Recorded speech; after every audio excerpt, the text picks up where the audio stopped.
Muy bien. Atendiendo a nuestro tema, consecuencias jurídicas en los delitos contra la libertad e indemnidad sexual, ¿no? Sabemos hoy en día que todos los delitos en los procesos penales tienen una consecuencia jurídica. La más relevante, la pena y la reparación civil, ¿no?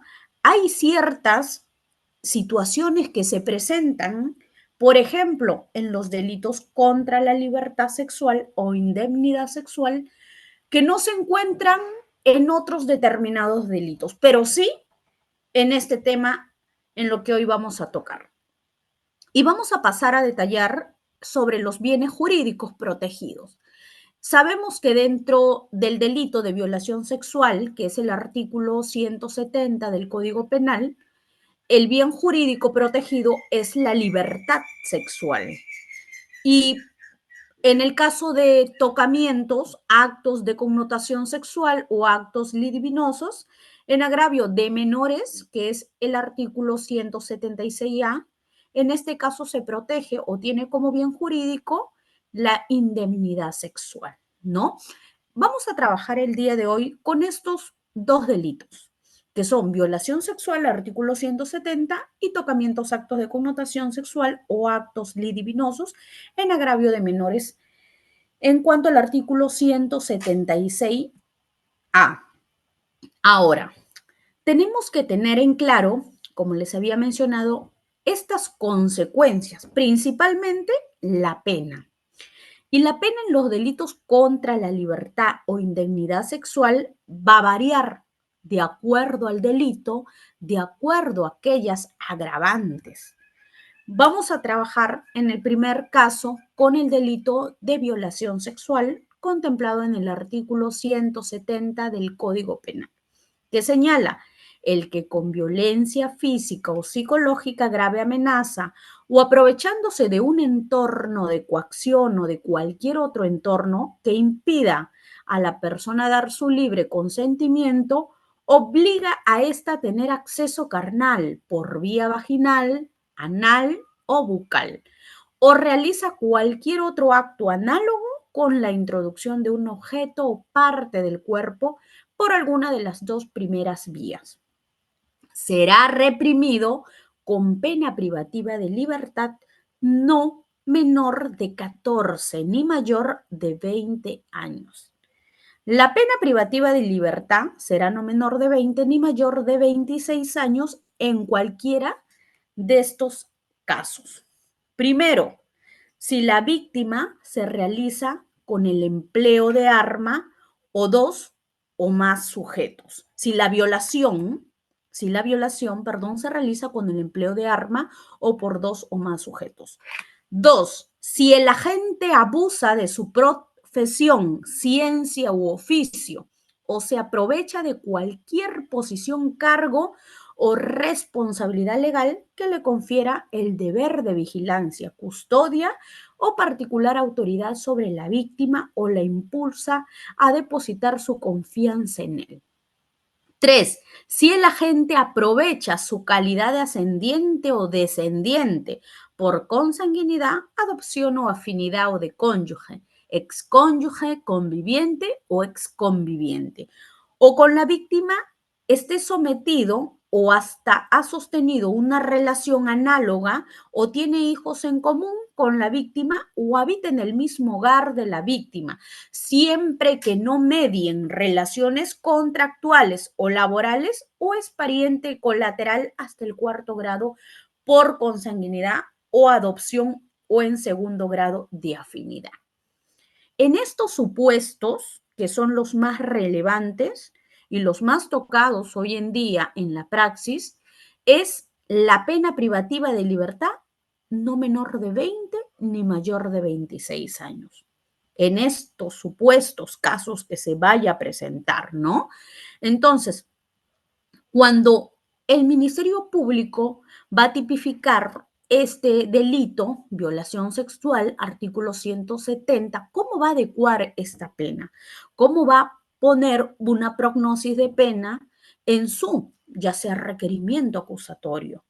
¿No? Hay que ver aquellas, ¿no? En algunos casos, cuál es la situación que se está presentando para poder poner la pena privativa de libertad de aquella persona. O también si existen agravantes en algunas situaciones. Ahora, en cuanto al delito de tocamientos, actos de connotación sexual o actos libidinosos en agravio de menores, según el artículo 176A, no señala el Código Penal el que sin propósito de tener acceso carnal, regulado en el artículo 170, realiza sobre un menor de 14 años u obliga a éste a efectuar sobre sí mismo, sobre el agente o tercero, tocamientos indebidos en sus partes íntimas, actos de connotación sexual en cualquier parte de su cuerpo o actos libidinosos, será reprimido con pena privativa de libertad no menor de 9 ni mayor de 15 años. Entonces, entendamos que si bien es cierto, existe, ¿no?, el delito de violación sexual, pero también se sancionan los tocamientos, ¿no?, en nuestro Código Penal. Y esta pena no quiere decir que sea una pena menor, porque aquí no hubo de repente aquella defloración o aquella penetración de la gente hacia la víctima, sino que de igual forma se sanciona y, según el artículo 176A, es la pena privativa de libertad no menor de 9 ni mayor de 15 años. Ahora, ¿cuándo pondrán 9? ¿Cuándo pondrán 15 años? ¿En qué extremo? Eso lo vamos a ver más adelante. Ahora, tenemos también el artículo 177 respecto a las formas agravadas, ¿no? Y estas formas agravadas también es en cualquiera de los casos de los artículos 170, 171, 172, 174, 175, 176 y 176A del Código Penal. Uno, si el agente procedió con crueldad, alevosía o para degradar a la víctima, la pena en este caso privativa de libertad se incrementa en 5 años en los extremos mínimos y máximo en el respectivo delito. Dos, si los actos llegan a producir una lesión grave en aquella víctima y este agente pudo prever ese resultado, la pena en este caso será privativa de libertad no menor de 30 ni mayor de 35 años. Si los actos causan, por ejemplo, la muerte de la víctima y el agente pudo prever ese resultado, la pena en este caso será de cadena perpetua. Ahora, en los casos de los delitos previstos en los artículos 171, 172, 174, 176 y 176A, la pena se va a incrementar en 5 años en su extremo mínimo y máximo, si concurren cualquiera de las circunstancias establecidas en el artículo 170, segundo párrafo. Si el agente registra cualquiera de las conductas previstas en los artículos 170, 71, 172, 174, 175, 176 y 176A mediante cualquier medio visual, auditivo o audiovisual o la transmite mediante cualquier tecnología de la información o comunicación. La pena en este caso vamos a incrementar en 5 años en los extremos mínimos y máximos aplicable al delito registrado o transmitido. Ya, esos son las formas agravantes que se encuentran en el artículo 177. Seguimos. Estas consecuencias jurídicas, ¿no? No solamente esta persona que comete un delito puede imaginarse que solamente si cometo el delito de violación sexual o actos contra el pudor, ya sea de mayor de edad o menor de edad, lo único que me espera es una pena privativa de libertad.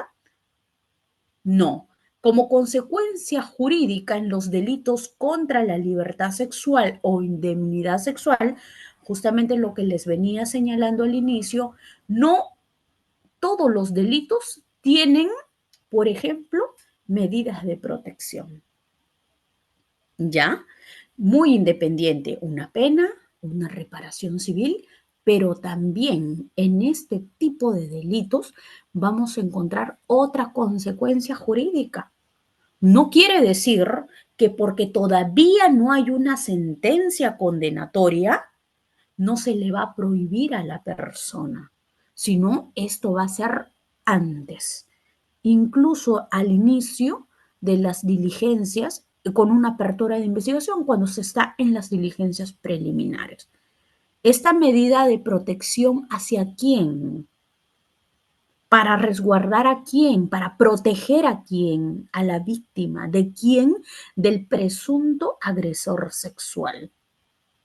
Y aquí hay un tema de discusión porque a veces cuando asumimos causas como en favor del investigado, a veces posiblemente no estamos de acuerdo. ¿Por qué primigeniamente se puede dar esta medida de protección?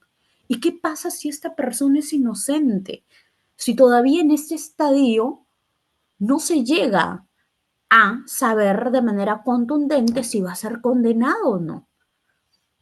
Pero, sin embargo, a través de la ley 30.364, y aquí va la respuesta, donde podamos entender por qué hoy en día estas personas que están sometidos en un proceso penal sin ninguna sentencia condenatoria, solo con una apertura de investigación, ya gozan de medidas de protección, ¿no?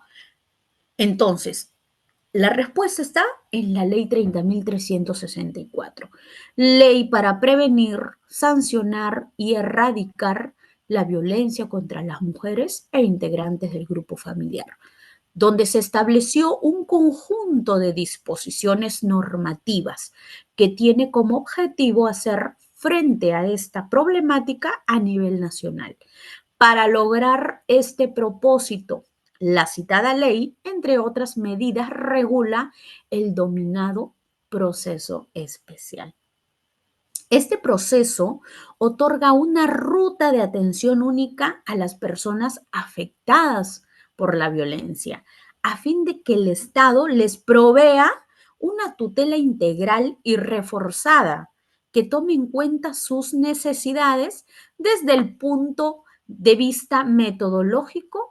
El proceso especial puede estructurarse en dos ámbitos: tutelar, que es de protección, y sanción. Ahora, la siguiente pregunta es que según lo que nos señala esta ley 30.364, es o se otorga una ruta de atención única a las personas afectadas. La siguiente interrogante es que todas las personas que denuncian respecto a este delito hoy en día son realmente afectadas. Vamos a desarrollar más adelante como respuesta. ¿Está bien esta ley 30.364? Yo considero que sí, pero realmente para las que son víctimas, para las que son agraviadas. ¿Y cómo podemos saber si recién se está aperturando una investigación? Recién están con los primeros actos de investigación y ya se le está otorgando una medida de protección a una presunta agraviada, porque también hay que colocarle el término de presunta, ¿no? Como defensa técnica, donde hoy en día ejercemos, ¿no? Esta hermosa profesión, me toca decir que no todas las personas que denuncian delitos contra la libertad sexual o indemnidad sexual son víctimas o son agraviadas. ¿Ya? Sin embargo, esta ley 30.364 está destinado para ellos. Sin embargo, en la práctica no son realmente víctimas aquellas personas que gozan respecto a estos privilegios. Y posiblemente hay personas que sí merecen tener medidas de protección y para nada se encuentran protegidas por el Estado. ¿Ya? Entonces hay que ver ambas caras, ambas situaciones, no solamente regirnos, aquí la ley 30.364 señala esto y así se tiene que aplicar, por supuesto, porque ya está como ley, pero también nosotros como defensa técnica, como estudiantes de derecho, podemos tener una idea discrepante, una opinión distinta que la podemos convertir en artículo, en opiniones y alzar de esa manera nuestra voz para que se nos pueda escuchar y para que se tenga en cuenta algunos excesos que hoy en día se tiene por parte del Estado. Yo no discuto ni estoy en contra de que las víctimas gocen realmente de estos privilegios que son medidas de protección en contra de algunas personas que sí, efectivamente, son culpables. Pero para hablar ya de culpabilidad, nos falta mucho todavía para llegar a esa etapa del juicio oral, ¿no? Donde finalmente después de las actuaciones probatorios, ¿no? Testimoniales, periciales y documentales, se va a llegar, ¿no? A saber o a conocer si es que la persona es responsable o no. Ahora, en la presente nota se centra en el ámbito tutelar del proceso especial para los casos de violencia de género contra las mujeres en el marco de la Ley 30.364. En específico, interesa abordar el tema de la medida de protección que representa una herramienta judicial de carácter urgente que el Estado peruano emplea ante las denuncias por violencia contra las mujeres. ¿Qué son las medidas de protección? Ya vimos que a raíz de la ley 30.364, ¿no? Busca proteger a las víctimas, pero ¿qué es en sí las medidas de protección? Las medidas de protección consisten en mandatos jurisdiccionales que un juez o una jueza emite con la finalidad de proteger a la víctima denunciante de situaciones de violencia actual como posterior. Todo ello en relación con el caso denunciado. En esta línea, según se aprecia del artículo 32 del texto único ordenado en adelante, el TUO, de la Ley 30.364, que estas medidas de protección tienen como objeto neutralizar o minimizar las consecuencias o efectos nocivos que implica la violencia ejercida por la persona denunciada. Ahora, a esto se suma que mediante dichos mandatos se busca que la víctima tenga la oportunidad de continuar con el normal desarrollo de su vida diaria. De este modo se podrá asegurar en menor o mayor medida su derecho a la integridad física, psicológica y sexual, así como proteger también los bienes patrimoniales. Además, el otorgamiento de las medidas de protección puede ser útil para reducir la posibilidad de que la persona agresora lleve a cabo la máxima expresión de violencia de género, es decir, el delito de feminicidio. Miren, y hay algunas situaciones que en realidad yo no comparto, porque a veces el Estado busca criminalizar. Y miren, yo no digo que no pueda suceder, pero ¿por qué se adelantan y ya de frente se señala que esto es con el fin, ¿no? De que la máxima expresión de violencia de género, es decir, el delito de feminicidio. O sea, lógicamente, en los últimos años hemos visto, ¿no? Cómo se han incrementado los feminicidios en distintos distritos judiciales del Perú. es cierto, ¿no? Incluso por ahí han hecho algunas publicidades de ni una menos, ¿no? Y está bien que se realice este tipo eh, de personajes que realicen este tipo de prevención, entre comillas, ¿no? Pero creo que a estas alturas sabemos también que la delincuencia no se combate, ¿no? O no tiene la solución que supuestamente busca a una persona el Estado encarcelarla para así agotar o poner las penas más severas para que trate de erradicarse con este tipo de violencias. Y lamentablemente, según las encuestas, no ha servido para nada. Tenemos a una institución del Estado, el CEN, que hoy en día encontramos en todas las comisarías. Y yo no quiero hablar mal de esta institución que busca proteger, entre comillas, a la agraviada, a la víctima. Pero lamentablemente tenemos que decir que en algunas sedes de aquellas comisarías es un saludo a la bandera. Estos son unos programas que creó el Estado con el fin de erradicar la violencia. Eso es el fin. ¿Cuál es el trabajo en sí que hace el Centro de Emergencia Mujer hoy en día? Si creo que vemos a cada rato denuncias de violencia contra la mujer en todas sus modalidades. Por allí una colega me decía que trabajaba en el CEN, no voy a señalar su nombre, muy amiga mía, y me decía, Clara, ¿puedes creer que mis compañeras y yo no nos conviene erradicar la violencia? ¿Cómo así? ¿Cómo así que no les va a convenir erradicar la violencia si eso es el fin del CEN, del Centro de Emergencia Mujer?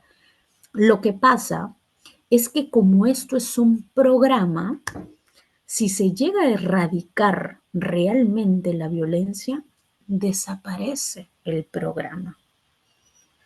Y nosotros nos quedamos sin trabajo. Me estás diciendo que más violencia, más trabajo. Así es. Y la otra pregunta es, ¿será cierto entonces que en verdad cuando este centro de emergencia mujer realiza aquellos informes psicológicos a la agraviada, será su resultado fiable? Con esta aclaración que me ha dado la colega, a mí particularmente ya me hizo dudar de aquella credibilidad, porque como defensa técnica tengo causas donde hay informes psicológicos del CEN, que incluso hay un título en su ficha que señala violencia grave, moderada, muy grave, y ahí marcan y todo. Y con esto que me dice la colega, me hace definitivamente tener poca fe o credibilidad en aquella institución. No digo que en todas las sedes piensen así, pero para muestra un botón, estimados doctores, estimados colegas, para muestra un botón. Y ya que estamos tocando este tema, lamentablemente no toda la teoría es bonito. Porque si de teoría hablaríamos y eso se plasmara en la práctica, qué lindo sería y hoy en día las personas inocentes no estuvieran en prisión o los verdaderos culpables no estuvieran absueltos, libres andando por ahí.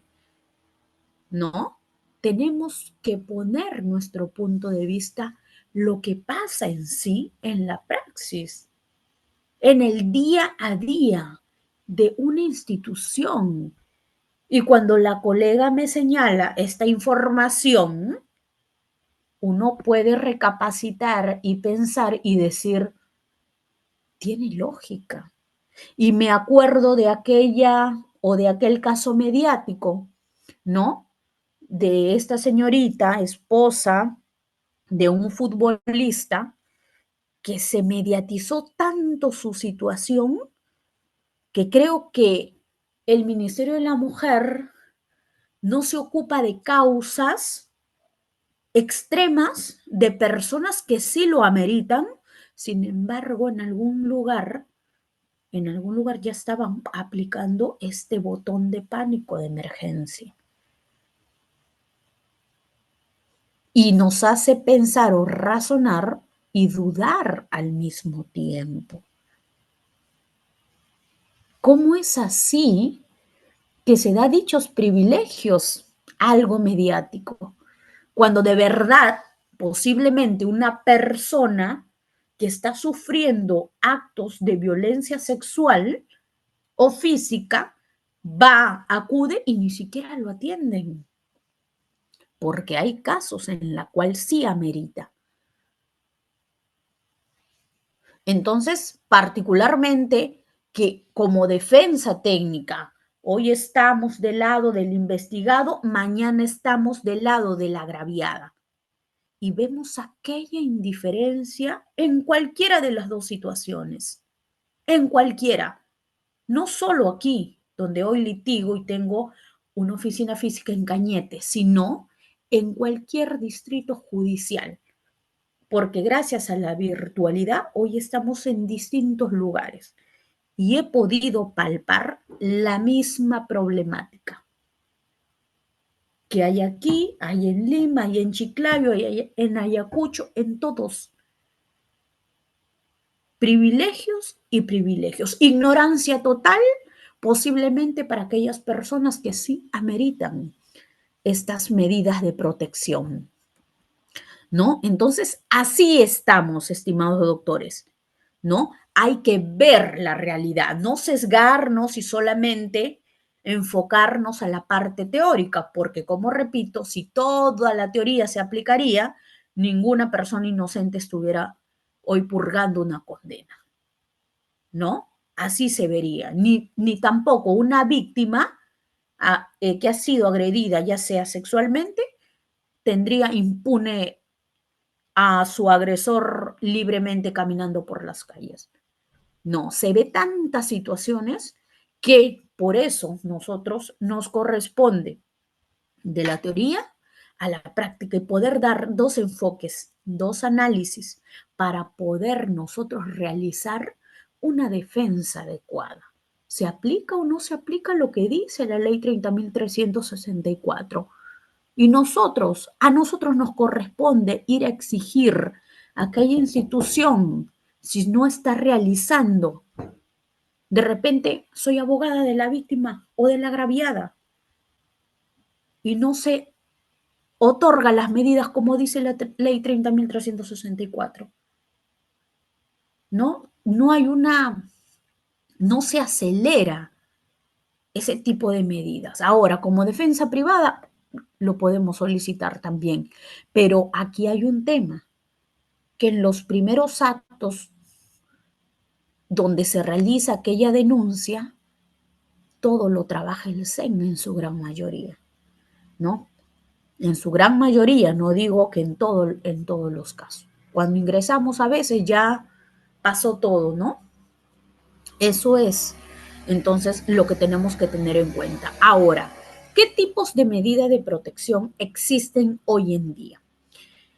El artículo 32 del TUO de la ley 30.364 recoge una lista de medidas de protecciones que el Poder Judicial puede otorgar a favor de las víctimas de violencia, ¿no? Hay que precisar que esta línea no es taxativa, sino de carácter enunciativo, por lo que la autoridad jurisdiccional podrá emitir la medida que mejor se adapte del caso concreto y permita tutelar con urgencia los derechos de la víctima en relación con el nivel de riesgo en la que está expuesta. A continuación, vamos a mencionar las medidas de protección que pueda dictarse en el proceso especial por actos de violencia contra las mujeres al amparo del artículo 32 de la Ley 30.364. 1. Entre aquellas medidas de protección que puedan dictarse en los procesos por actos de violencia contra las mujeres o integrantes del grupo familiar se encuentran las siguientes: el retiro del agresor del domicilio en el que se encuentre la víctima, así como la prohibición de regresar al mismo. La Policía Nacional puede ingresar a dicho domicilio para su ejecución.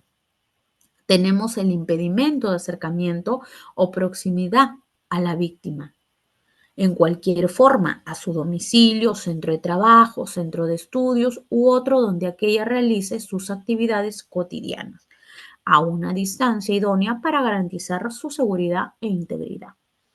Tenemos también la prohibición de comunicación con la víctima, vía epistolar, telefónica, electrónica, asimismo vía chat, redes sociales, red institucional, intranet u otras redes en forma de comunicación.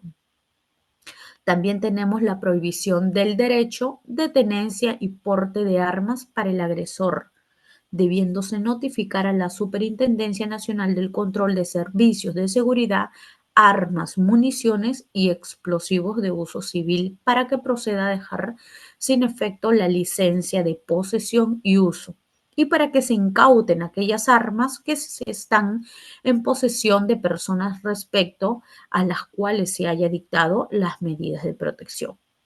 En el caso de que de los integrantes de las Fuerzas Armadas o Policía Nacional del Perú en situación de actividad que emplean armas de propiedad del Estado en el ejercicio de sus funciones, el juzgado oficiará a la institución armada o policial para los fines de este numeral. Y el 5, que es el inventario de bienes. ¿Ya? Ahora, también tenemos en este caso una asignación económica de emergencia que comprende lo indispensable para atender aquellas necesidades básicas de la víctima y sus dependientes. La asignación debe ser suficiente en este caso o idónea para evitar que se mantenga o coloque a la víctima en una situación de riesgo frente a su agresor e ingrese nuevamente a un ciclo de violencia. Este pago de esta asignación se va a realizar a través del depósito judicial o agencia bancaria para evitar la exposición de la víctima. También tenemos la prohibición de disponer, enajenar u otorgar en prenda, hipoteca los bienes muebles o inmuebles comunes. La prohibición a las personas denunciadas de retirar del cuidado del grupo familiar a los niños, niñas, adolescentes u otras personas en situaciones de vulnerabilidad. Tenemos también el tratamiento reeducativo terapéutico para la persona agresora. Tenemos también el tratamiento psicológico para la recuperación emocional de la víctima. Tenemos un albergue de la víctima en un establecimiento en el que se garantice su seguridad previa coordinación con la institución a cargo de este. Y cualquier otra medida de protección requerida para la protección de la integridad y la vida de la víctima o sus familiares. Aquí vamos a detallar algunos ejemplos de las medidas de protección según la Ley 30.364, ¿no? Como ya hemos indicado, los más relevantes es el retiro de la persona agresora del domicilio en el que está la víctima, y es por ello que hoy en día, cuando vemos la resolución que otorga medidas de protección por parte del juez de familia, vemos, ¿no?, a 100 metros, a 50 metros, a 80 metros, que no se puede acercar esta persona presuntamente agresora hacia la víctima. ¿Ya? Tenemos el impedimento de acercamiento a la víctima en su domicilio, centro de trabajo o estudios. En algunos casos solamente vemos que se dictan las medidas de protección para el domicilio y no para el centro de trabajo o estudios de la agraviada. Tenemos la prohibición de disponer o enajenar los bienes muebles o inmuebles comunes, la prohibición de comunicación con la víctima por vía telefónica, redes sociales, chat, etc. Esto de aquí poco se ve en una medida de protección. ¿Cuál es la más común hoy en día? ¿Cuál es la más común que vemos? El tipo cliché, podríamos decir, que hoy en día tienen los juzgados de familia, ¿no? El no acercarse a la víctima aproximadamente 100 metros. ¿Y dónde? A su domicilio. Yo no he visto, o mejor dicho, en la mayoría de casos, no he visto que impidan el acercamiento hacia el centro educativo, porque en la mayoría de los casos son menores de edad, que hay causas que sí lo ameritan, por supuesto, ¿no? Que hay causas también en la cual yo discrepo con aquellas medidas de protección y las buscamos apelar, porque tenemos otro tipo de información, ¿no? ¿Quién dicta aquellas medidas de protección? ¿Quién es el encargado? ¿Por qué?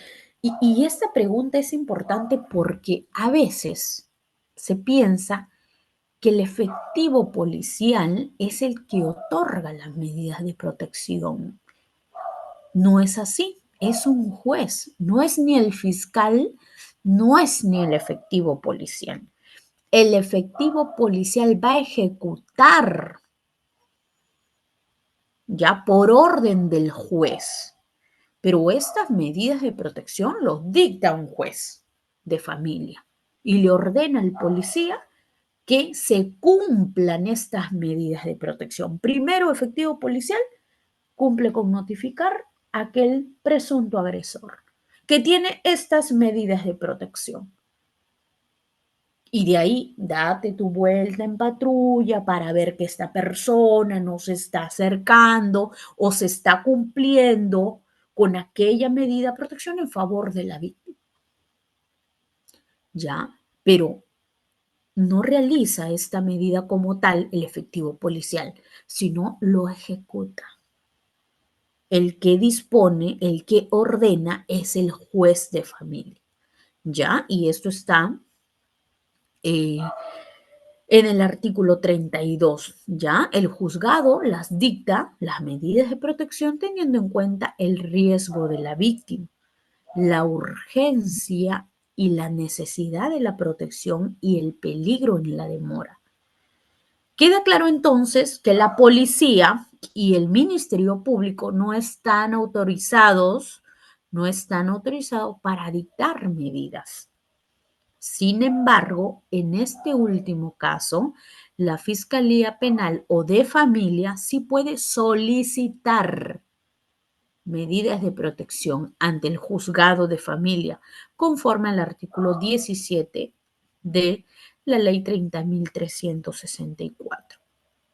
Cabe recordar que el juzgado de familia tendrá que observar ciertos elementos en el caso concreto para emitir las medidas de protección.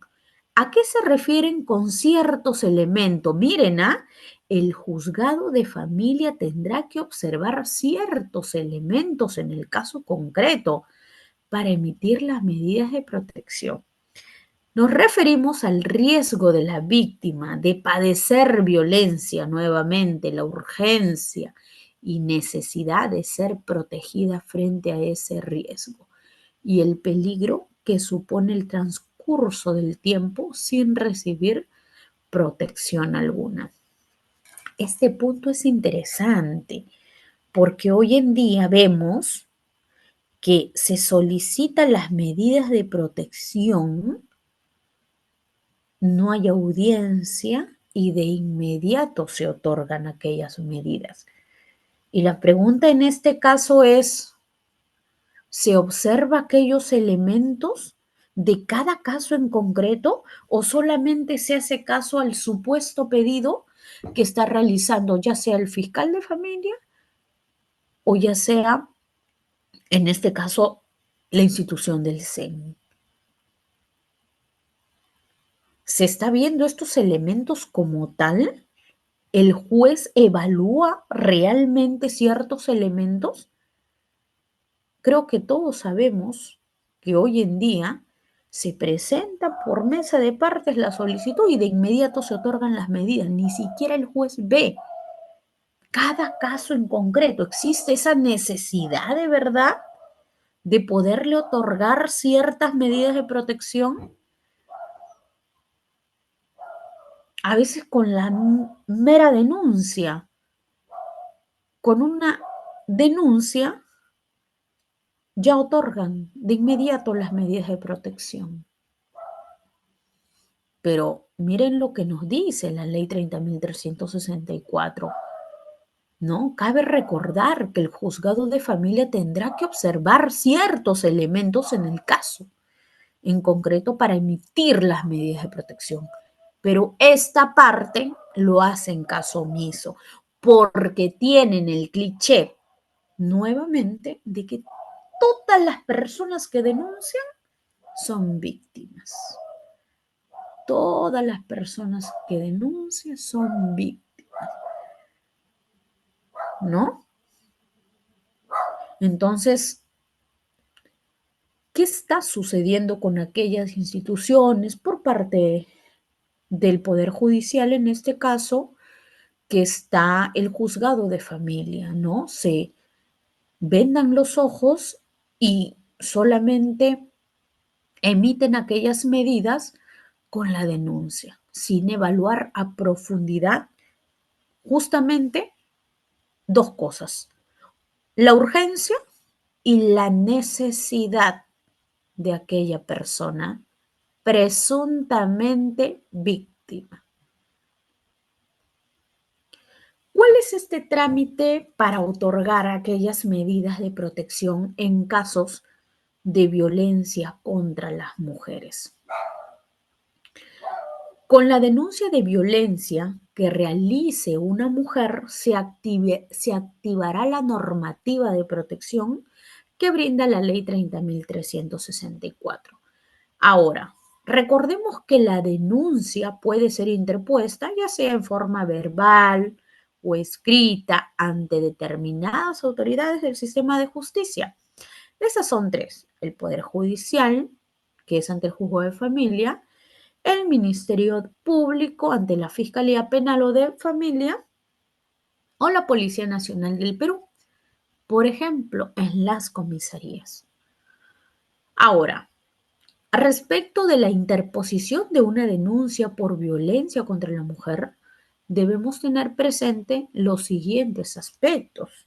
Según el artículo 15 de la Ley 30.364, señala que la denuncia se puede realizar por la misma persona agraviada o por cualquier otra en su favor. Aparte de estas personas, la Defensoría del Pueblo también puede presentar una denuncia por un caso de violencia de género cometido en perjuicio de una mujer. En todos estos supuestos, la denuncia no necesita firma de un abogado. Tampoco se requiere el pago de una suma de dinero para iniciar aquel trámite. Otro aspecto también relevante para tomar en cuenta es que para denunciar no se exige la presentación de exámenes físicos, psicológicos o similares. La persona que denuncia no está obligada a mostrar huellas visibles de violencia. Una situación distinta sería si la denunciante contara en ese momento con documentos que puedan ser utilizados como medios probatorios en el proceso especial. De ocurrir ello, entonces tales documentos serán recibidos por el personal de la policía, Ministerio Público o Poder Judicial, según sea el caso. Una vez que estas autoridades del Estado reciban aquella denuncia, procederán a completar la denominación ficha de valoración de riesgo, la cual es un instrumento contemplado en la Ley 30.364 y que se emplea para detectar y medir los niveles de riesgo a los que la víctima está expuesta respecto de la persona agresora. Por ejemplo, sabemos que en el Centro de Emergencia Mujer es todo un equipo multidisciplinario los que trabajan ahí. No solo vamos a encontrar abogados, sino psicólogas, asistentes sociales. Supuestamente, este equipo multidisciplinario va a evaluar a la víctima o agraviada para poder realizar esta ficha de valoración de riesgo. Y es allí donde yo al inicio le señalaba que la colega comentaba que a más casos de violencia, mayor trabajo tienen el Centro de Emergencia Mujer. No. ¿Y cuál es el trabajo en sí entonces de erradicar? Hemos visto de repente que hacen charlas de concientización a aquella institución para que realmente se erradique la violencia. ¿Cómo se puede erradicar en sí? Denunciando solamente, pero hay que hacer actos de prevención también, de prevención.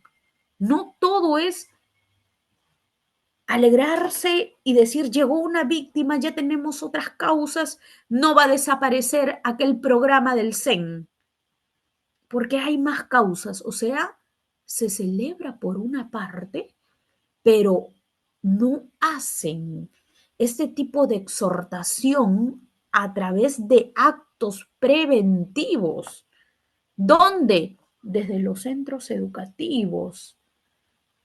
Desde los centros educativos, ya desde los adolescentes, ya debe ir este grupo, este equipo multidisciplinario para poder dar charlas de concientización, de sensibilización y no esperar que vaya una persona totalmente agredida, ya sea físico o sexualmente, para poder recién, ahí no están haciendo ningún tipo de trabajo.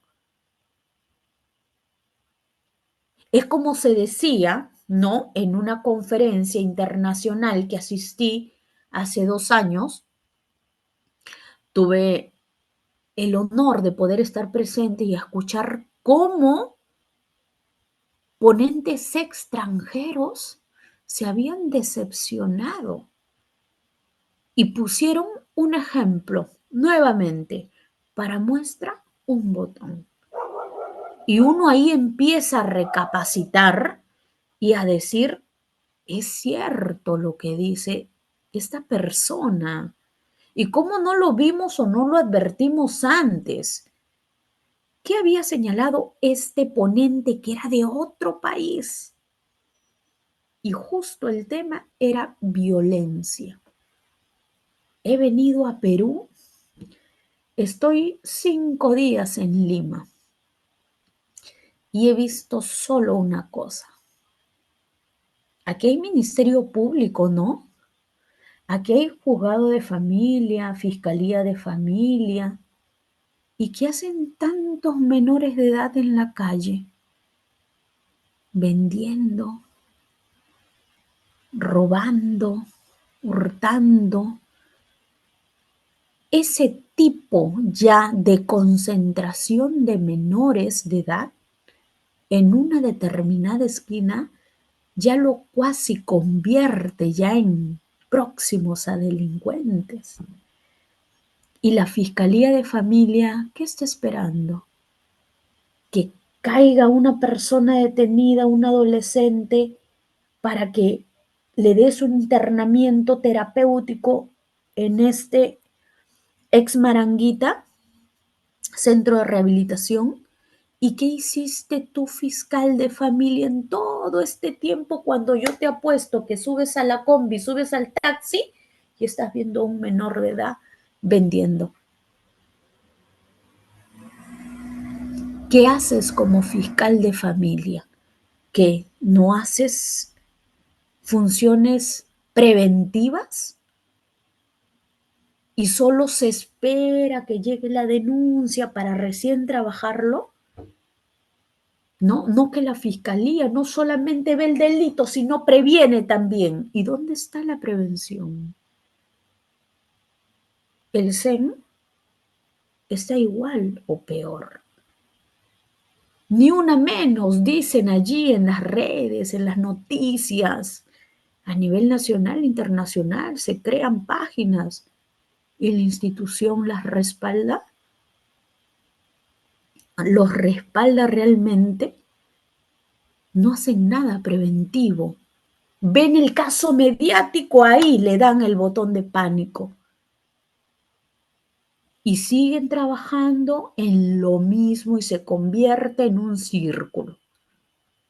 Una que otro, muertes, más violaciones, más agresiones físicas, violencias psicológicas, etcétera.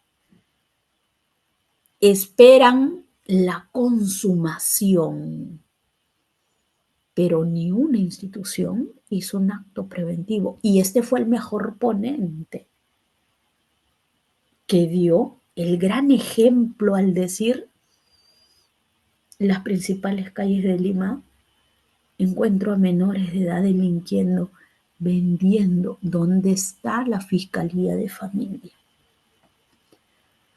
Y es cierto, lamentablemente. Hay buenos fiscales, buenas colegas, pero solamente están supeditados o enfocados en una sola función, ¿no? Cuando ya se consumó el acto delictivo. No hicieron nada para prevenirlos, igual el CEN. Erradicar, así se erradica la violencia, denunciando, denunciando, y no hiciste ningún acto preventivo. Hay que exigir también como abogados, como estudiantes. Ya debemos de alzar nuestra voz de protesta, ¿no? Según por allí también dicen que a veces no nos vale discutir ni discrepar con algunas instituciones porque nos agarran bronca, conflicto. Y eso, y eso está bien, quedarse callado ante una postura que tenemos y que posiblemente no sea la magnífica, pero en algo acertamos. Para estar acá dictando clase, en algo hemos acertado. Entonces, yo considero que todas las opiniones son válidas, todas, pero hay un tema en sí que no le expresamos, no le expresamos. No, yo no digo que tengo la razón en todo, porque seguramente habrá personas que discrepan con mi opinión, pero háganlo, díganlo, grítenlo, exprésenlo. Así tengamos al mundo entero en contra de nosotros. Somos abogados o estamos preparándonos para ser abogados, para aquellas personas estudiantes. Hay que alzar nuestra voz. Esa voz que en algún momento va a ser representativa. Basta ya de quedarnos callados. Basta ya. Somos abogados. Se están formando para defender a personas y empecemos desde lo mínimo, desde ahí, cuando están en su urbanización, en aquella cuadra donde le quieran limitar ciertos derechos, hay que cuestionar, hay que opinar. Así se nos venga el mundo entero. Nuestro brazo no la podemos dar a torcer. Tenemos una opinión discrepante y con eso hasta el final, hasta el final.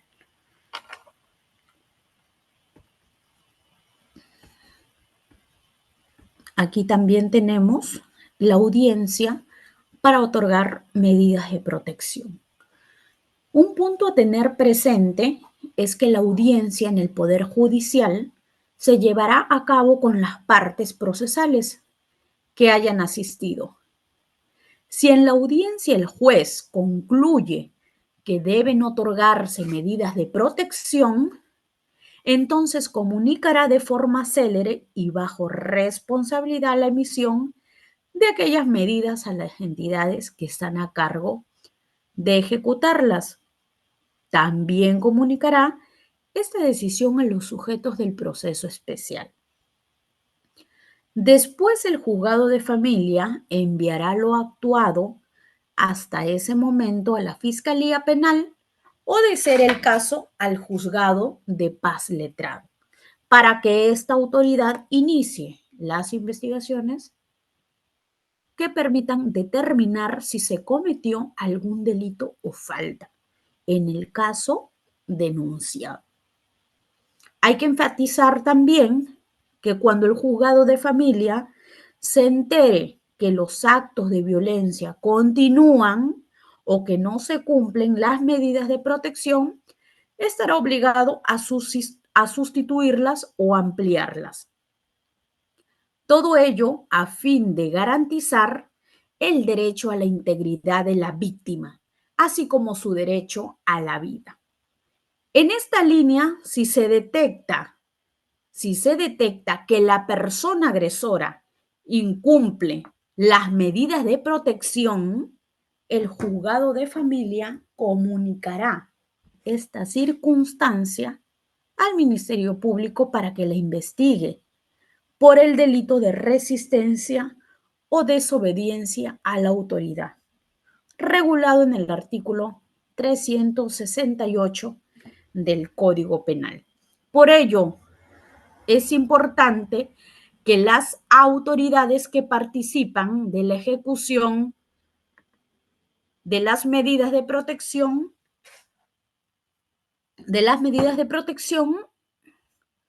perdón, se me perdió, creo.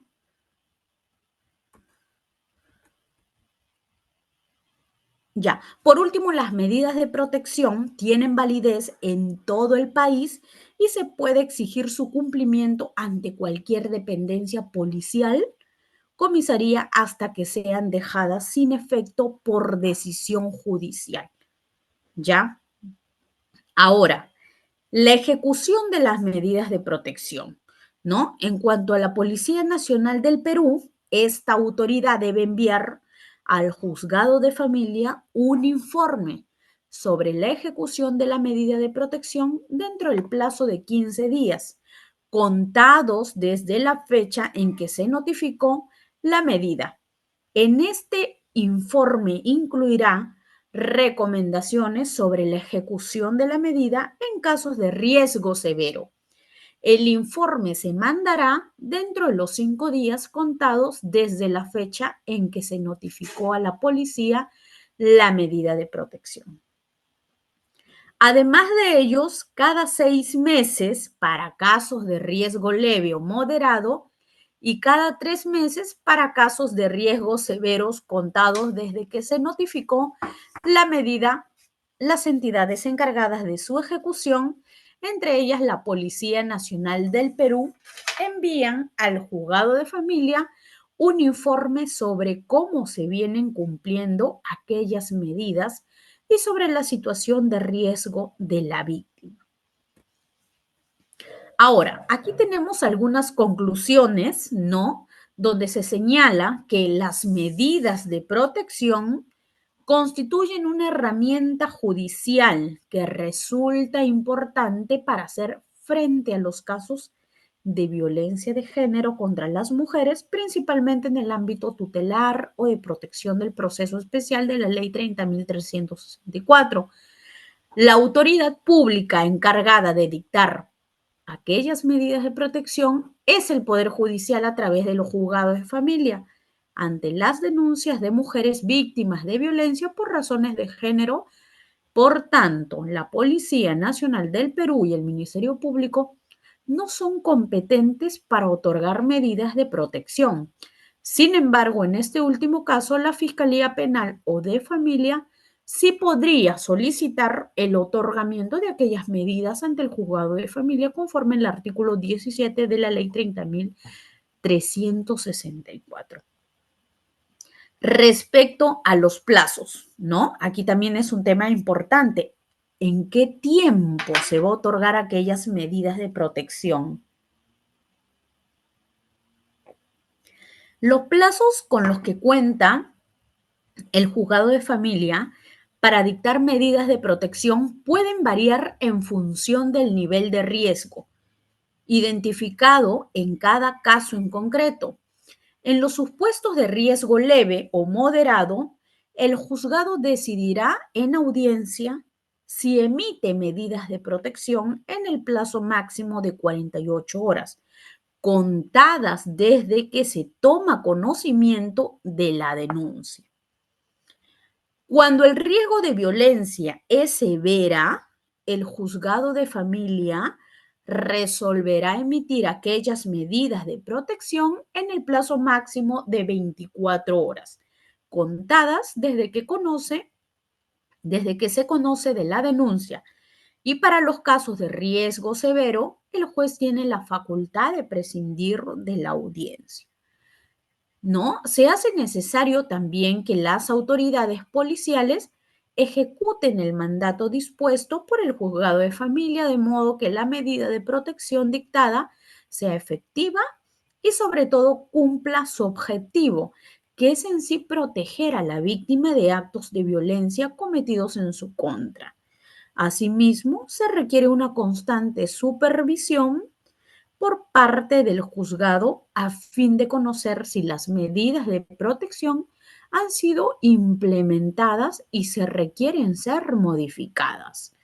Ya esto también es interesante. Por ejemplo, a veces, como les señalaba, vemos en las medidas de protección solamente que, que los metros, por ejemplo, no acercarse a la víctima a menos de 100 metros, solo eso. Pero ¿qué pasa si con el transcurso de los meses esta persona agresora, presuntamente sexual, empieza a buscar a la víctima o a la agraviada por las redes? ¿No? Entonces, miren, ¿podría modificarse estas medidas? Por supuesto que sí. ¿No? Por eso ahí dice, asimismo se requiere una constante supervisión por parte del juzgado a fin de conocer si las medidas de protección han sido implementadas, que han sido implementadas y si requieren ser modificadas. ¿En favor de quién? De aquella víctima, ¿no? Entonces, hay que ver cada situación, cada caso en concreto. Recordemos aquella necesidad desagraviada. Otra de las consecuencias jurídicas que hay en los delitos contra la libertad sexual o indemnidad sexual es la famosa reparación civil, ¿no? Esa reparación civil donde muchas personas hemos escuchado decir, me voy preso y no le doy ni un sol. Hemos escuchado a lo largo de todo este tiempo decir, ¿eso sí o no? Si soy condenado, ¿ya que le voy a pagar la reparación civil? ¿Ya para qué? Ya me metió preso, ya me han dado 15 años de pena privativa de libertad. ¿Le voy a pagar una reparación civil a esta agraviada? Encima que soy inocente, le voy a pagar una reparación civil. ¿Hemos escuchado o no hemos escuchado? A lo largo de todos estos años. Creo que esa es una de las más famosas frases de aquellas personas que están siendo sometidas a un proceso penal. Y más aún cuando se consideran inocentes. Pero déjenme decirle o darles una mala noticia. Que aún esta persona sea absuelta, al final de la etapa en el juicio oral, puede ser absuelta y puede tener impuesta su reparación civil. No, pero yo he sido inocente. Puedes tener una reparación civil. ¿Y está bien eso? ¿No está bien? ¿Cómo así? ¿Pero de qué voy a pagar si ya me absolvieron? ¿O mi caso se sobreseyó? ¿Por qué? Se archivó finalmente mi caso. ¿Por qué voy a pagar una reparación civil? Y aquí les vamos a dar la respuesta. ¿Ya?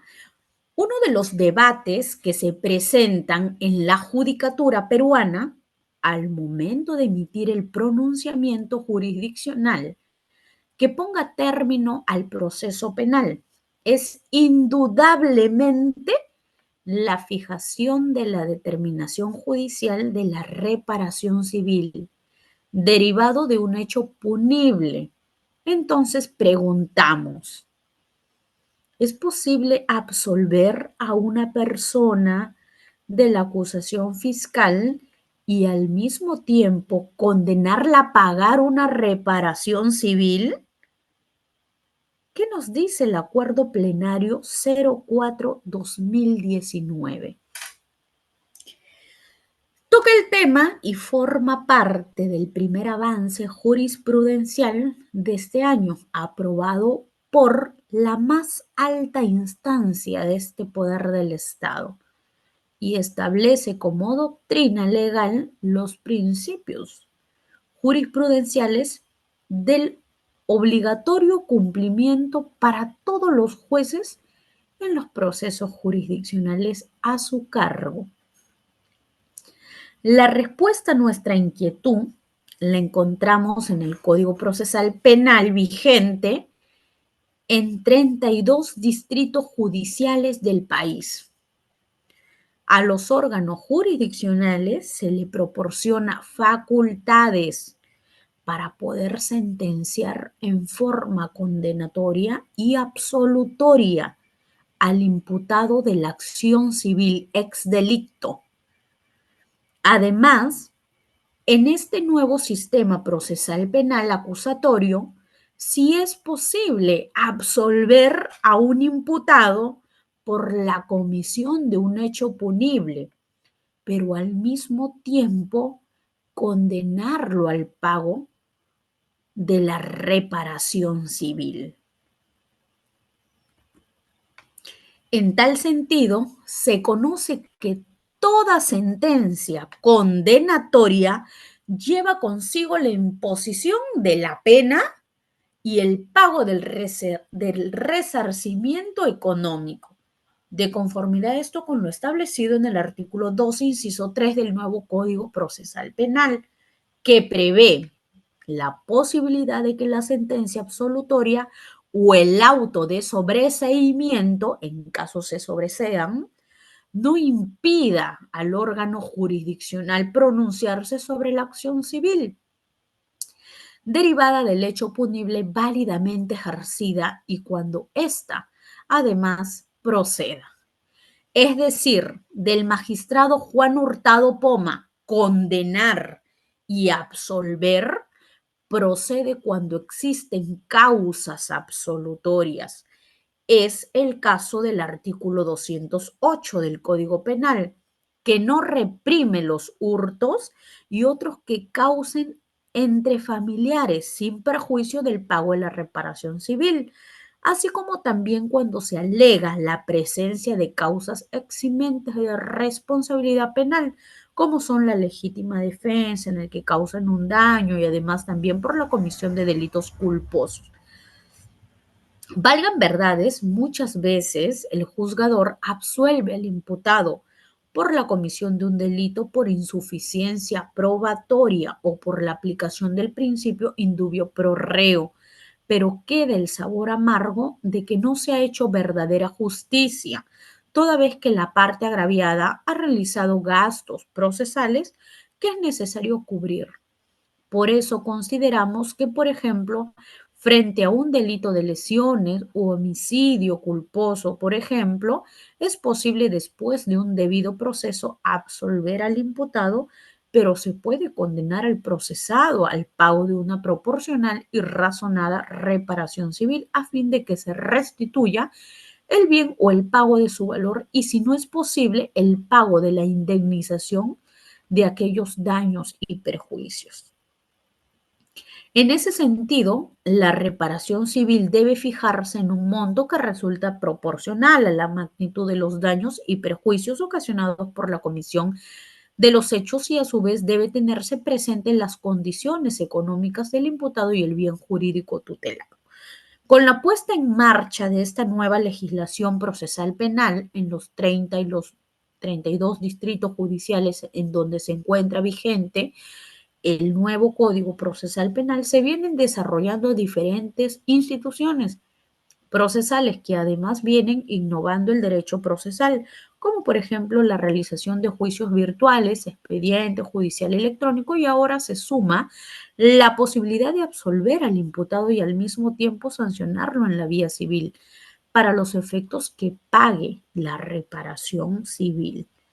Dentro de este contexto, el Acuerdo Plenario 4/2019 precisa que la sentencia absolutoria o el auto de sobreseimiento no impedirá al órgano jurisdiccional pronunciarse sobre la acción civil derivada del hecho punible válidamente ejercida cuando proceda. Desde los más diversos ámbitos del saber se han llamado la atención sobre el desmedido protagonismo del delincuente y el correlativo abandono de la víctima. Se ha dedicado exclusivamente a la persona del imputado a todos los esfuerzos de elaboración científica, tiempo y dinero, hipótesis, investigaciones, sin preocuparse apenas de la víctima de los delitos. En ese sentido, a través de la persecución estatal, la víctima ha sido excluida por completo de aquellos conflictos que se supone que representa todo caso penal, una vez que la víctima es constituida como tal por un tipo penal, queda atrapada en el mismo tipo penal que ha creado. Para ello, el discurso jurídico utiliza un concepto específico, el bien jurídico. Ahora, siguiendo acá, Cortés Domínguez precisa que es evidente que el delito no nace en la acción civil, como tampoco hay obligaciones civiles que nazcan de los delitos.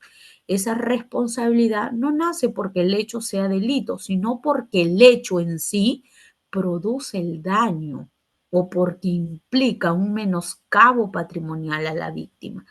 Asimismo, tenemos a Cobo Vives apartándose en Mantovani, indica que el daño resarcible o daño civil es distinto de la que pudiera denominarse daño penal. Este último se ha constituido por la ofensa al bien jurídico, mientras que el primero en sí consiste en aquellas pérdidas patrimoniales y en los sufrimientos de toda índole padecido por la víctima. El fundamento de la denominada responsabilidad civil ex delicto lo constituye el menoscabo material o moral producido por la actuación ilícita, las singularidades de la antijuricidad y tipicidad específicas de lo penal. En ningún caso caracterizarán la obligación de reparar, a la que nada añaden dicha circunstancia. La obligación de reparar nace como consecuencia de la producción de un daño ilícito y atribuible al sujeto mediante el oportuno criterio de imputación. ¿Ya? La competencia funcional para definir es con la intervención de las partes legitimadas. Las bases de la pretensión civil, admisibilidad y procedencia y la admisión de los medios de prueba corresponden en sí, como es lógico, al juez de investigación preparatoria en cuanto tiene el señorío de la etapa intermedia. Acto seguido, la decisión acerca de la fundabilidad o no de la reparación civil que incumbe al juez penal en el curso de la audiencia correspondiente.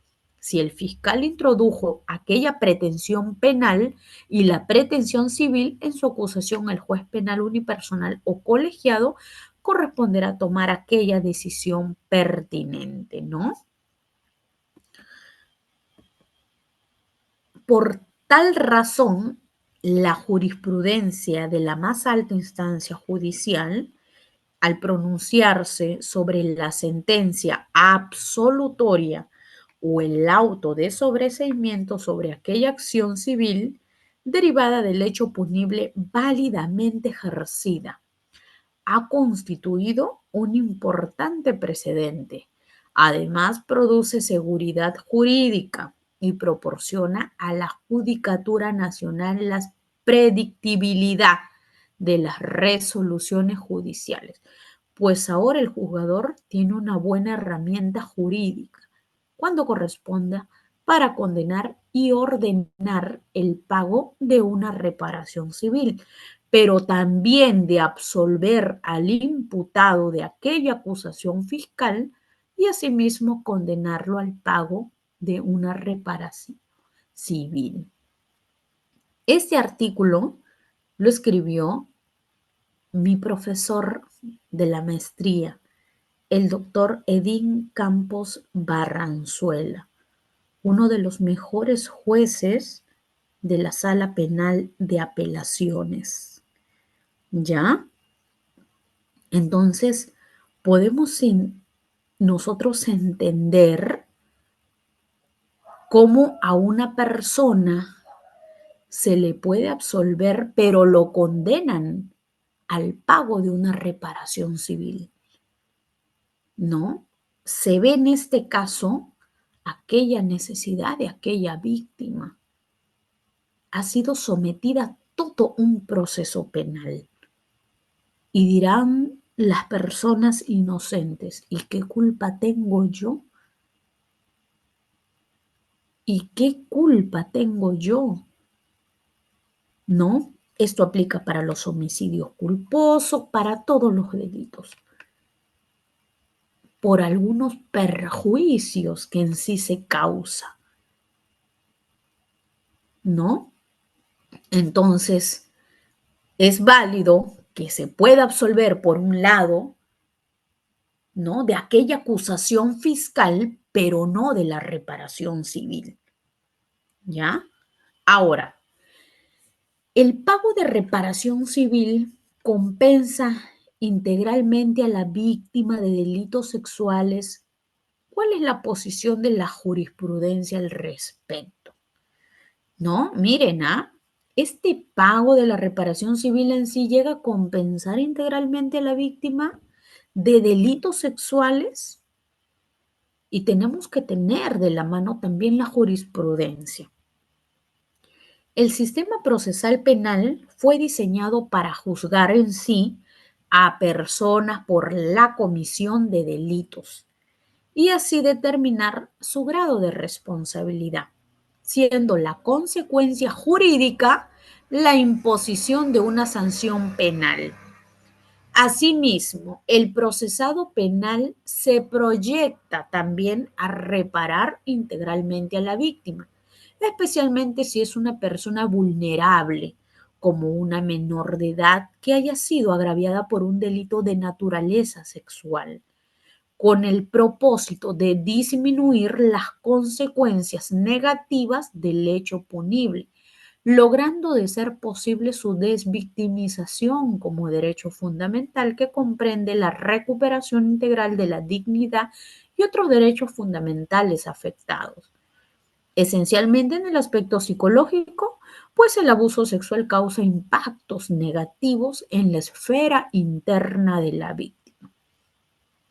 De ahí que el proceso penal deba cumplir, como se afirma en el Acuerdo Plenario 6/2006, con la protección de la víctima y aseguramiento de la reparación de los derechos afectados por la comisión del delito, debiendo garantizar, en palabras de este gran autor Asensio Mellado, la satisfacción del interés que el Estado no pueda dejar sin protección.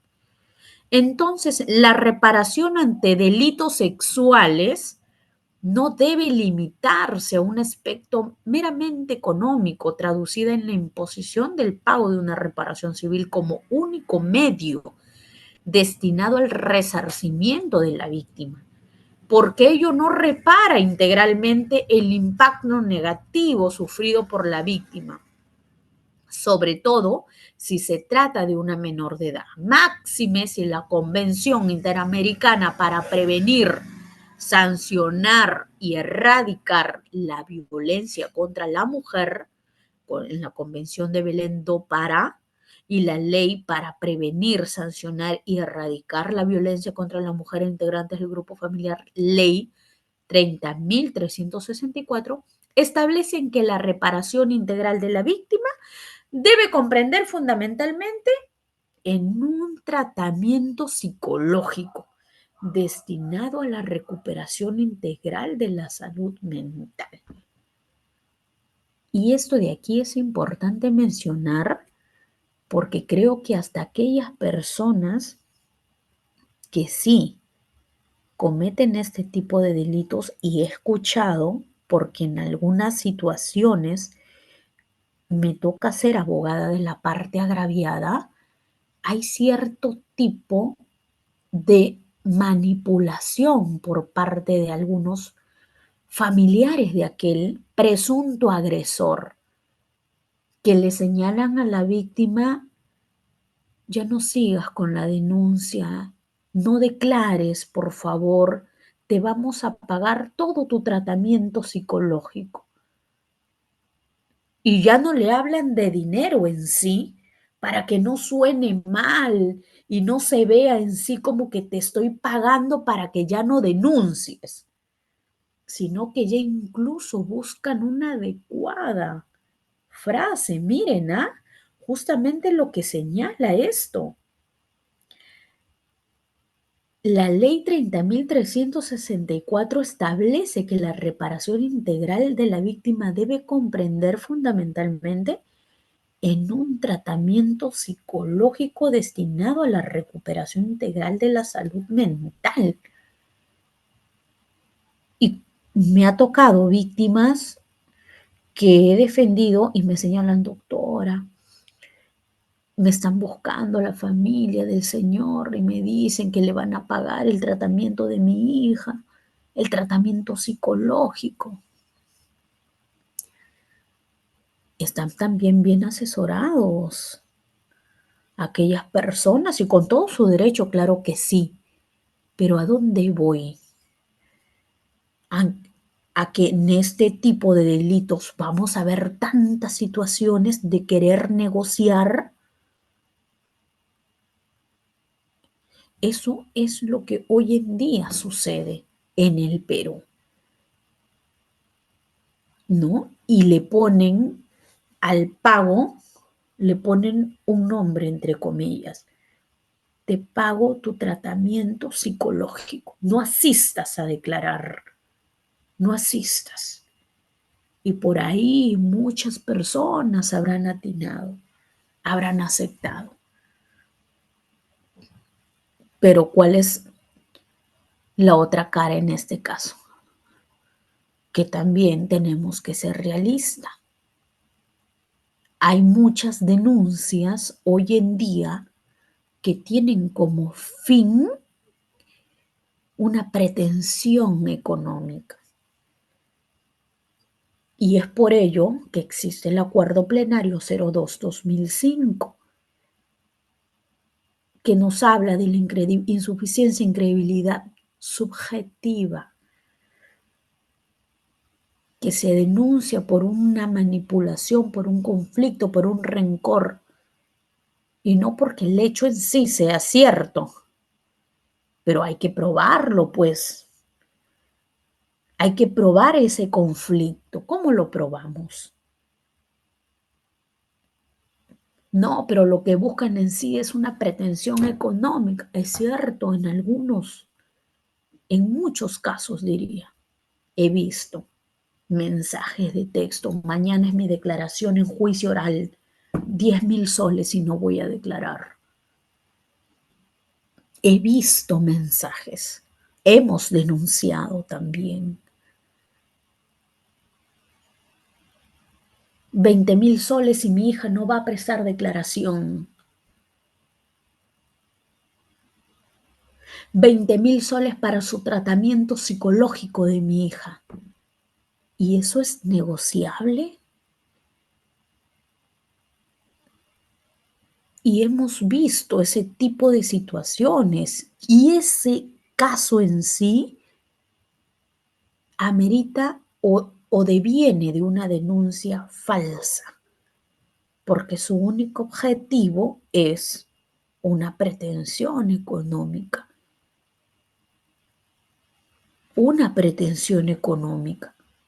maquillada como reparación civil.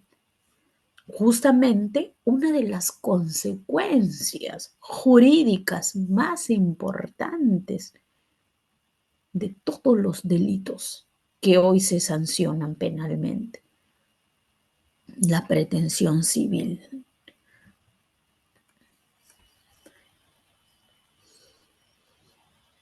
Dicha Sala Suprema, en el recurso de nulidad 541-2020 Lima Sur, reconoció que no cabe duda que el abuso sexual ocasiona afectación psicológica en las víctimas, fundamentalmente en los niños y niñas, dejando muchas veces graves secuelas que requieren ser atendidas.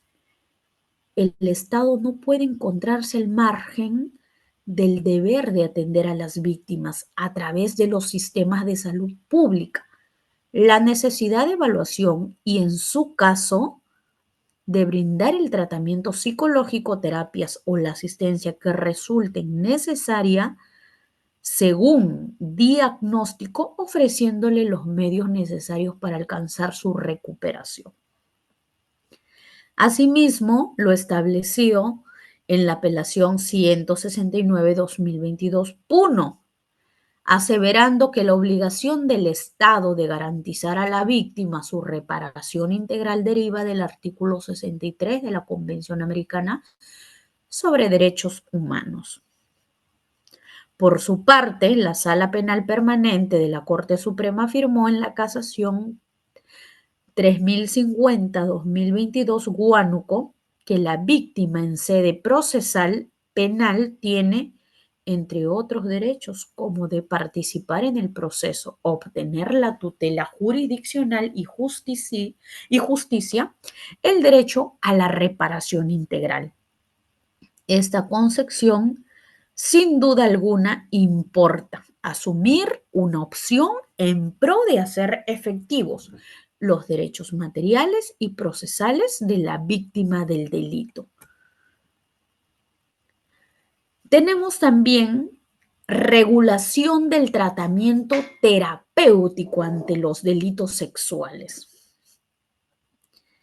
En primer término, el Código Penal, en su artículo 178A, regula que el tratamiento terapéutico ante los delitos sexuales, no obstante, dicha regulación no se proyecta a favor de la víctima, sino de la persona condenada, expresando lo siguiente: el condenado a pena privativa de libertad efectiva por los delitos comprendidos en este capítulo, previo examen médico y psicológico que determine su aplicación, será sometido a un tratamiento terapéutico a fin de facilitar su readaptación social. Como se afirma en el Acuerdo Plenario 5/2007, el tratamiento terapéutico es una medida de seguridad, no es una pena. Su objetivo es la facilitación de la readaptación social del condenado. Es notorio cómo la regulación jurídico-penal centra su atención esencialmente sobre la persona condenada, proyectándose sobre los consagrados por el artículo 139, numeral 22 de la Constitución Política del Estado. Esto es de poder lograr que el penado, o sea, el condenado, por el delito sexual pueda reeducarse, rehabilitarse y finalmente reincorporarse a la sociedad. Doctora, dispénseme, ¿está proyectando su PPT? Sí, No, doctora, no se está visualizando. a ver, perdón. ¿Ahí? Ahora sí, doctora. Gracias. Gracias, gracias. Ya, entonces, en cuanto a la víctima, el código sustantivo, más allá de la reparación civil de forma especial, no regula el tratamiento terapéutico a favor de la víctima del abuso sexual, lo que conlleva a recurrir a otra fuente legal como es la Ley 30.364, en cuyo artículo 20 precisa que la sentencia condenatoria vinculada a delitos sexuales deberá disponer el tratamiento terapéutico a favor de la víctima. Incluso el artículo 38 del Código de los Niños y Adolescentes enfatiza el niño o el adolescente víctimas de violencia sexual que merecen se les brinde atención integral mediante programas que promuevan su recuperación física y psicológica.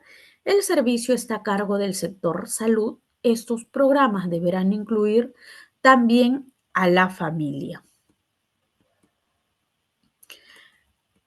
Ahora vamos con un tema interesante también que escuchamos muchas veces preguntar. ¿El delito o los delitos contra la libertad sexual o indemnidad sexual prescriben? El delito de violación sexual no prescribe.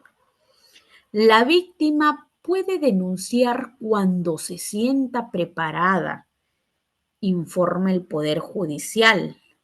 Ustedes habrán escuchado hace ya varios años, 2 años aproximadamente, el caso Macanaki, que salió en todas las noticias.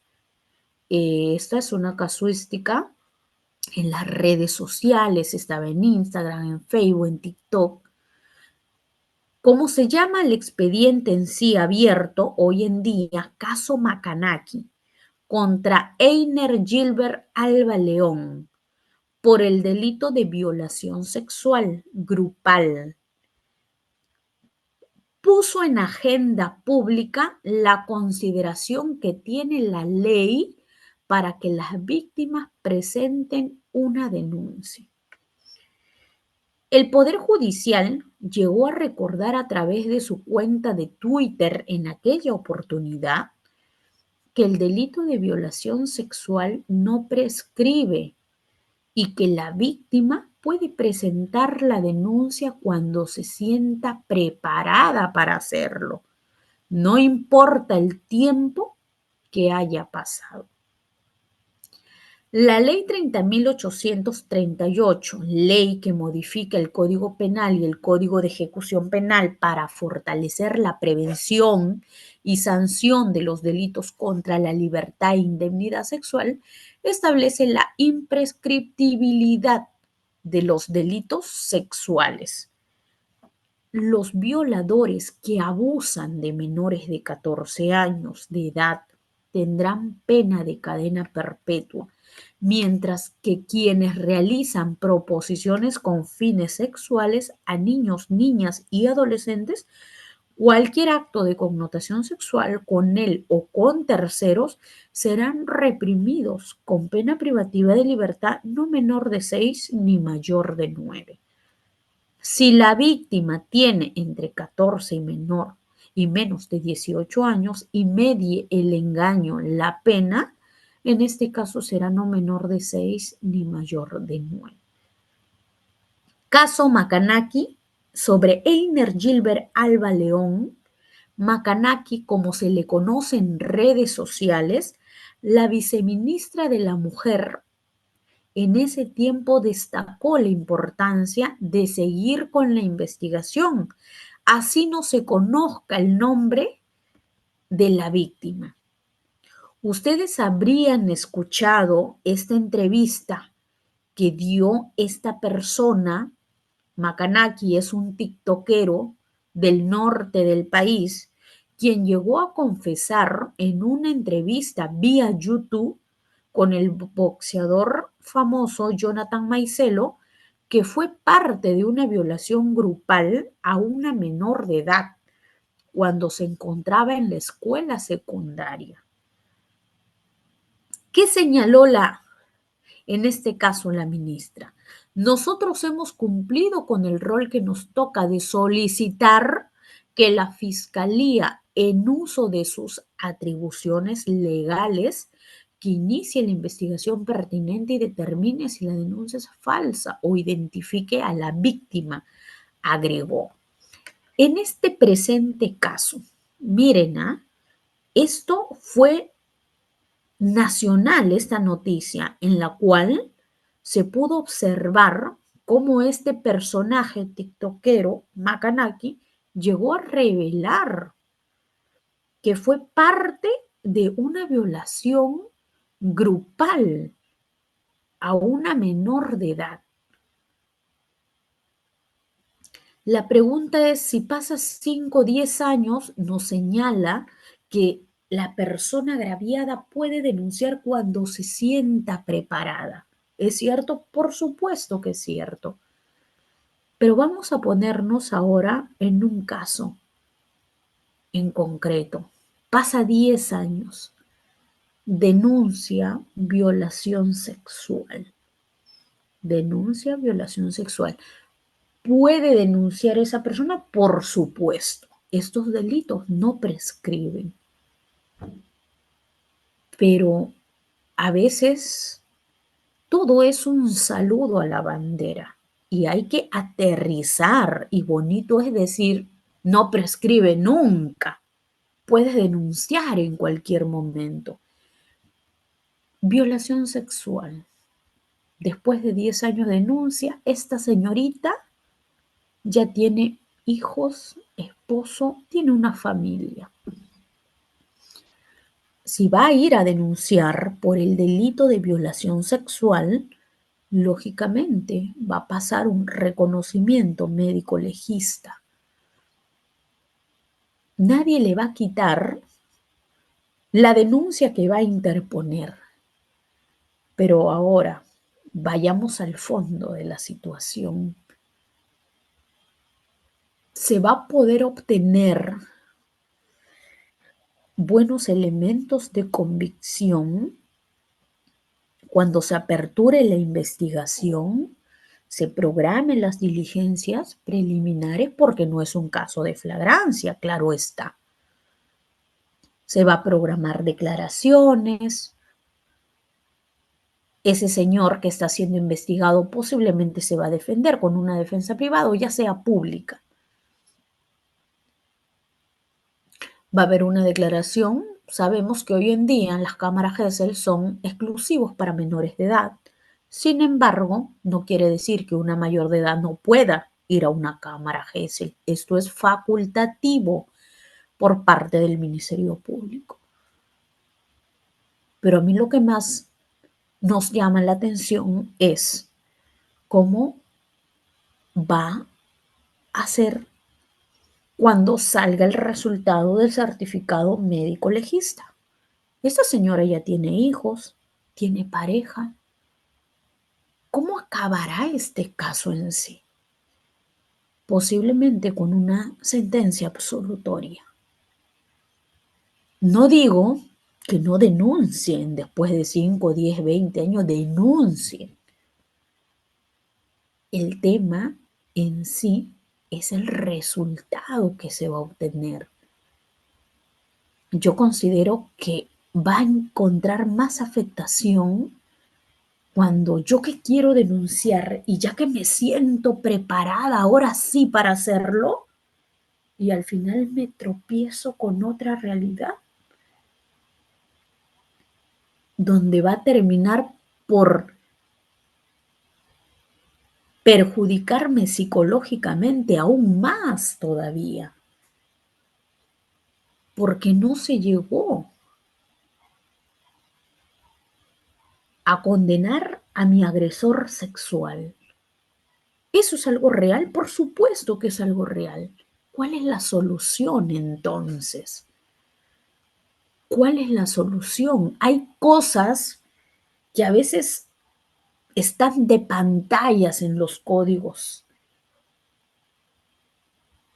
en las leyes que salen, que hoy día se modifica el código y al final todo es un saludo a la bandera. Por eso yo digo, no nos dejemos de llevar por lo bonito que dice, uy, ya, mañana se acabaron todos los violadores.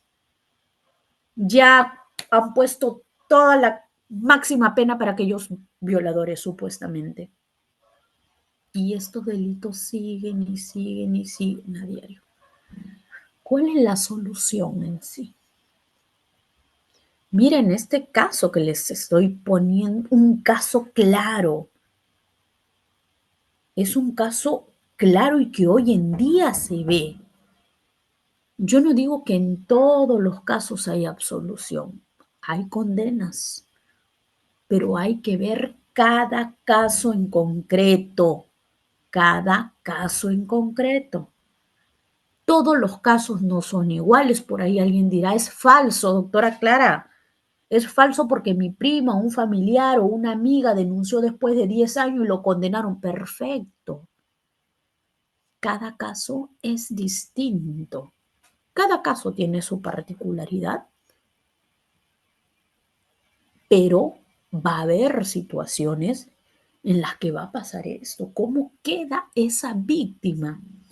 Que justamente cuando ya se encontraba preparada, porque justamente es que no prescriben los delitos y que cualquier persona cuando ya se sienta preparada pueda denunciar, me atrevo ahora sí, denuncio. Quiero liberarme de todo lo que ha estado dentro de mí todo este tiempo y me ha afectado psicológicamente. Se apertura todo el proceso y sale absuelto esta persona. Yo no sé si la cura resultó más grave que la enfermedad, porque eso es la realidad. Entonces, moraleja, mensaje, reflexión. No nos engañemos con lo que saca a veces el Estado, ¿no? Sabemos que hoy en día nos distraen con ciertas situaciones y mañana ya modificaron tal cosa. Tratan de criminalizar todo. Tratan de criminalizar todo, de poner las penas más severas. Ahora ya los adolescentes ya. Hasta ese extremo se ha llegado, que es otro saludo a la bandera. También tengo las críticas sobre ello y en algún momento de repente lo voy a decir cuando se trate o cuando amerite el tema.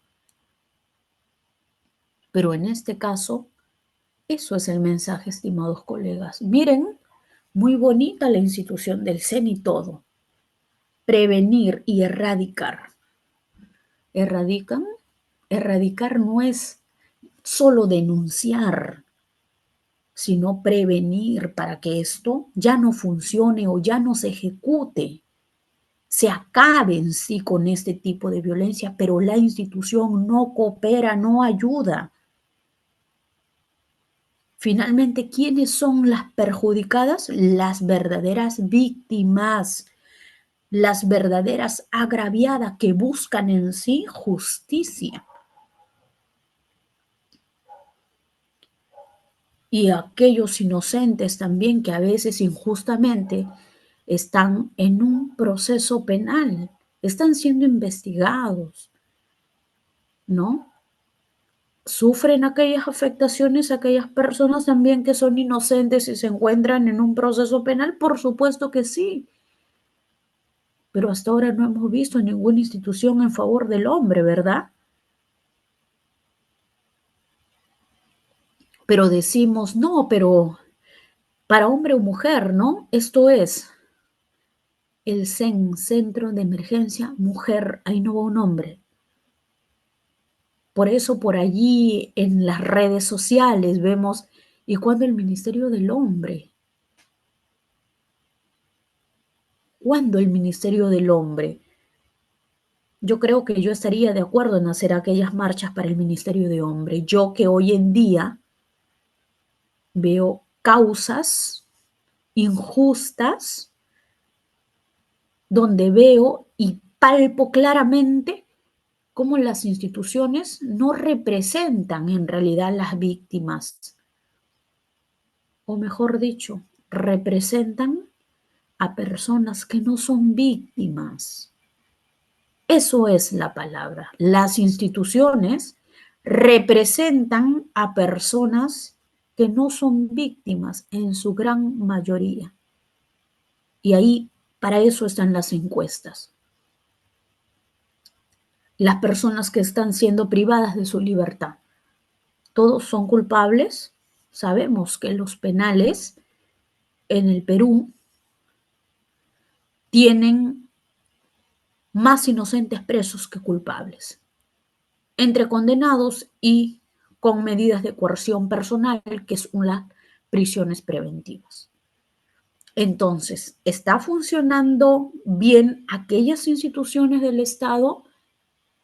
Este tema de la no prescripción en los delitos sexuales ayuda en sí a que esta víctima llegue a fortalecer, porque hemos escuchado que aquí el tema de la reparación no es tanto en sí, sino la terapia psicológica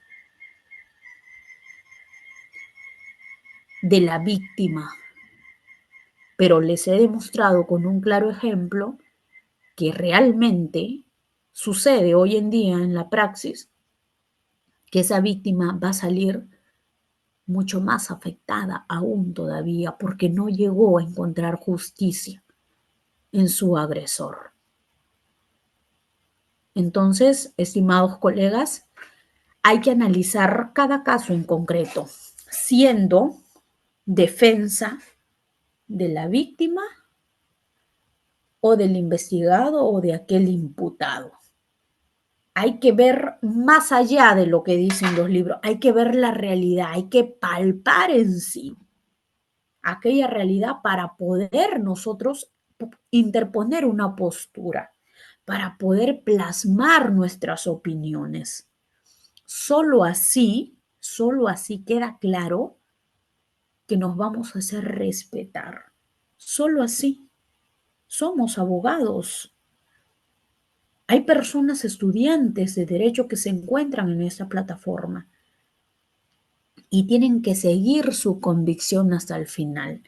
No solamente leer lo bonito, sino también analizar el contenido.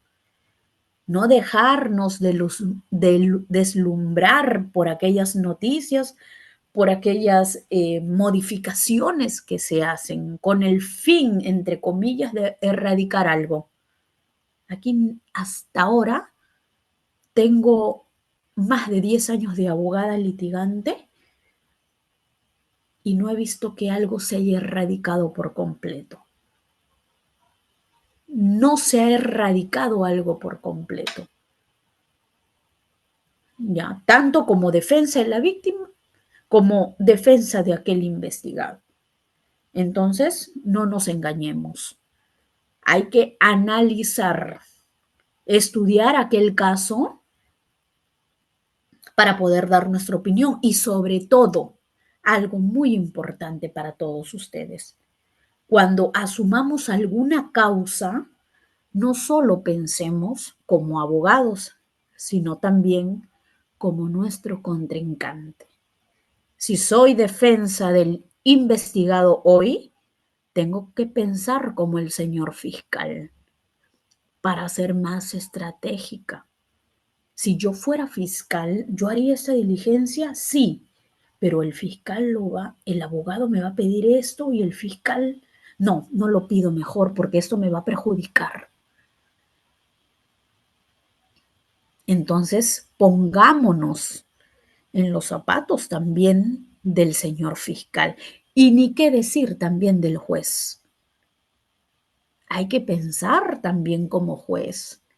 No podemos ser muy abogados. Somos abogados, pero al momento de asumir una causa nos tenemos que convertir en todos los personajes, en todos los sujetos procesales. Si yo fuera juez, yo voy a liberar a una persona, pero claro, porque aquí está, el perito ha venido de repente a juicio. De repente cuestionas en algún momento alguna diligencia del fiscal, interpones tu tutela de derechos ante el juez de investigación preparatoria, pero si tú como defensa estabas en la comisaría o estabas en una diligencia en cámara Gesell, terminó la diligencia, la psicóloga con la agraviada ingresó al ambiente para realizar la pericia psicológica y tú te das cuenta que en la disposición no programaron nunca esa evaluación psicológica. Solamente la cámara Gesell. Yo estoy acá con mi perito de parte para la cámara Gesell. ¿Qué está haciendo la psicóloga yéndose al ambiente para que la agraviada pase la evaluación psicológica? Señor fiscal, disculpe, ¿qué tipo de diligencia se va a realizar ahorita? La evaluación psicológica, doctora. Disculpe, doctor, pero yo tengo acá la disposición número 1 que cita entrevista única en cámara Gesell y en ninguna parte señala que va a pasar evaluación psicológica el día de hoy. Doctora, ¿cuál es el problema si ya se sabe que después de la entrevista única en cámara Gesell, todas las agraviadas o las víctimas pasan evaluación psicológica? Eso ya se sabe, doctora. Sí, doctor, pero a mí usted me tiene que notificar formalmente esa diligencia.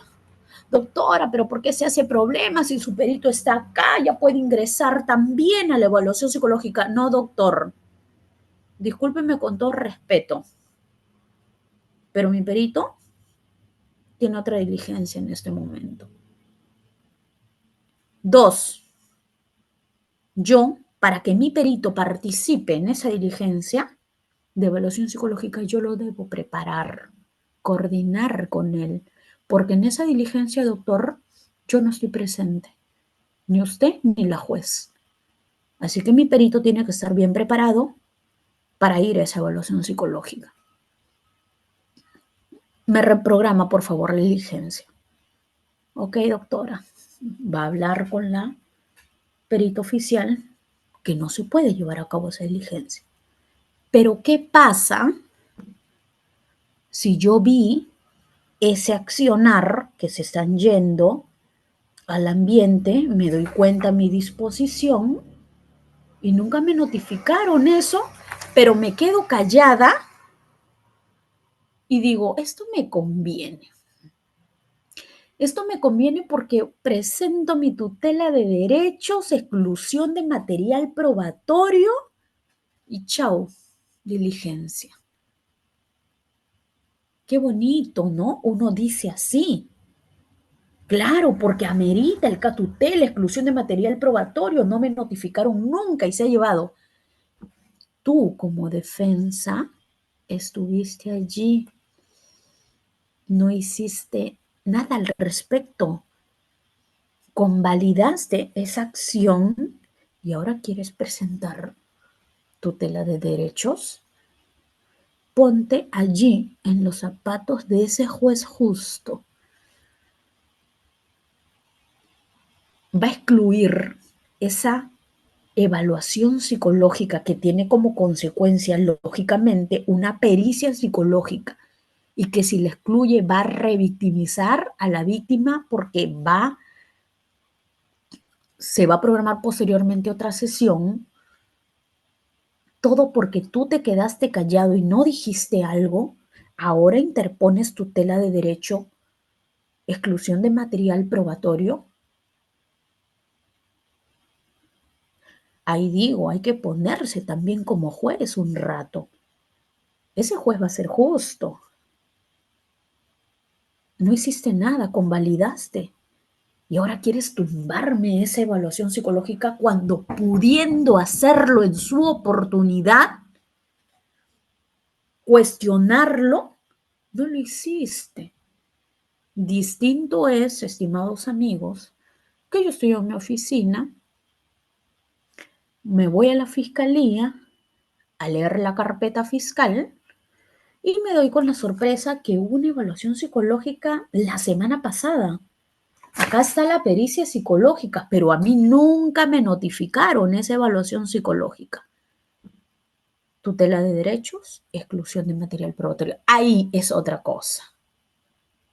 Pero que en nuestras narices, con todo respeto, hagan ese tipo de situaciones y nosotros convalidemos ese mal accionar.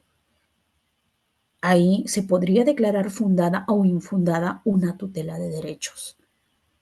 Entonces, con esa precisión, estimados colegas, culminamos la clase. Hay que ponernos en los zapatos de todos los sujetos procesales.